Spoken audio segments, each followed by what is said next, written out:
आज दुनिया के सबसे बड़े अहिंसा के पुजारी का जन्मदिन है।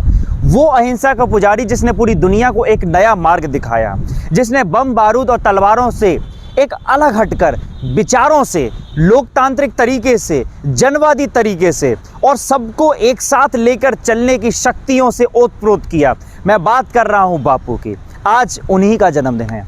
बापू जिसने दुनिया को अहिंसा का रास्ता दिखाया, जिसने ये बताया कि आप नंगे पैर और कुछ वस्त्र अपने तन पर ढककर भी आप एक बड़े से बड़े मुल्क को आज़ाद कर सकते हैं। दुनिया में तमाम क्रांतियां हुई, फ्रांस में हुई, रूस में हुई, अमेरिका में हुई, ब्रिटेन में हुई, इंग्लैंड में हुई, तमाम देशों में हुई।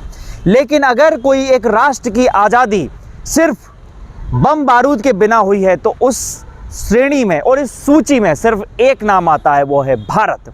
और भारत को आज़ाद कराने वाला एक ही व्यक्ति था जिसका नाम है गांधी। गांधी के पीछे उसके तमाम लाखों करोड़ों अनुयायी चलकर इस देश को आज़ाद कराने के लिए मर मिटते थे। गांधी से लोग असहमत भी हैं, कुछ सहमत भी हैं।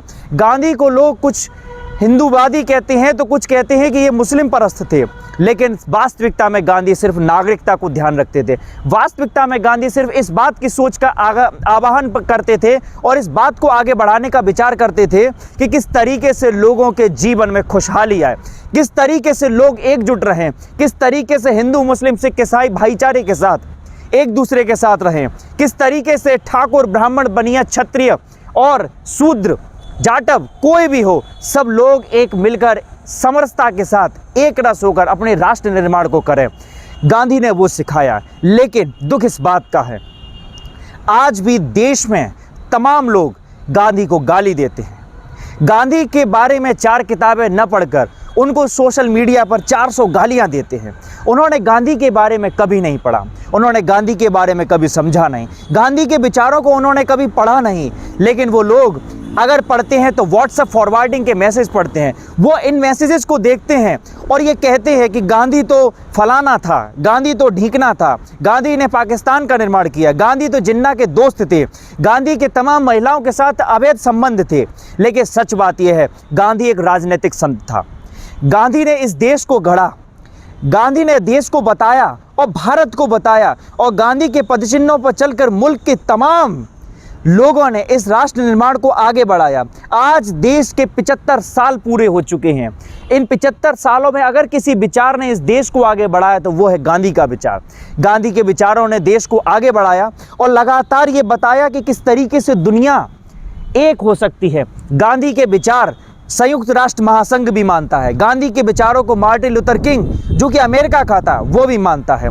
साउथ अफ्रीका में गांधी के नाम की गलियां हैं, रोडें हैं, चौक चौराहे हैं, स्कूल हैं, कॉलेजेस हैं, उनके नाम की प्रतिमाएं लगाई जाती हैं। लेकिन जिस देश में गांधी पैदा हुए, जिस देश में गांधी का कार्य क्षेत्र रहा, उस देश में ही गांधी के हत्यारे के नाम के जब जिंदाबाद के नारे लगते हैं तो इस देश के तमाम करोड़ों लोग और पूरा विश्व शर्मसार हो जाता है। मानवता के ऊपर यह सबसे बड़ा धब्बा है। लेकिन गांधी ने यह कहा था कि मुझसे तमाम लोग असहमत हो सकते हैं, मुझसे लोग तमाम विरोधी हो सकते हैं, लेकिन मैं उन विरोधियों को अपने गले लगाता हूं। इस देश में तमाम विचारों के लोग एकजुट रहेंगे। फिरके के तमाम पंथों के, तमाम जातियों के लोगों को एकजुट होने के लिए गांधी ने तमाम किताबें लिखी, गांधी ने तमाम पत्रिकाएं लिखी, गांधी ने तमाम समाचार पत्र लिखे और गांधी ने तमाम जनसभाएं की। जब देश की आज़ादी 15 अगस्त को मिल चुकी थी और संसद भवन में एक बड़ा कार्यक्रम चल रहा था, पूरे राष्ट्र में खुशियां थीं, लेकिन गांधी उस खुशी में शामिल नहीं थे। गांधी नोआखाली में थे। पश्चिम बंगाल में वो हिंदू और मुसलमानों को यह समझा रहे थे कि आखिर किस तरीके से हम एक हो सकते हैं। हमें अंग्रेजों ने बांटा, हमें विदेशी आक्रांताओं ने लगातार शोषण किया, लेकिन अब जब हम एकजुट हो चुके हैं, हमारा देश, हमारा मुल्क अगर आज़ाद हो चुका है, तो अब हमें एक साथ हमें जीना सीखना चाहिए।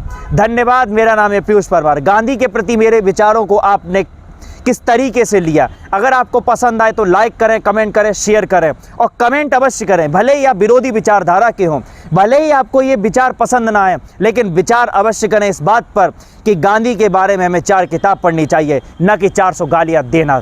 धन्यवाद।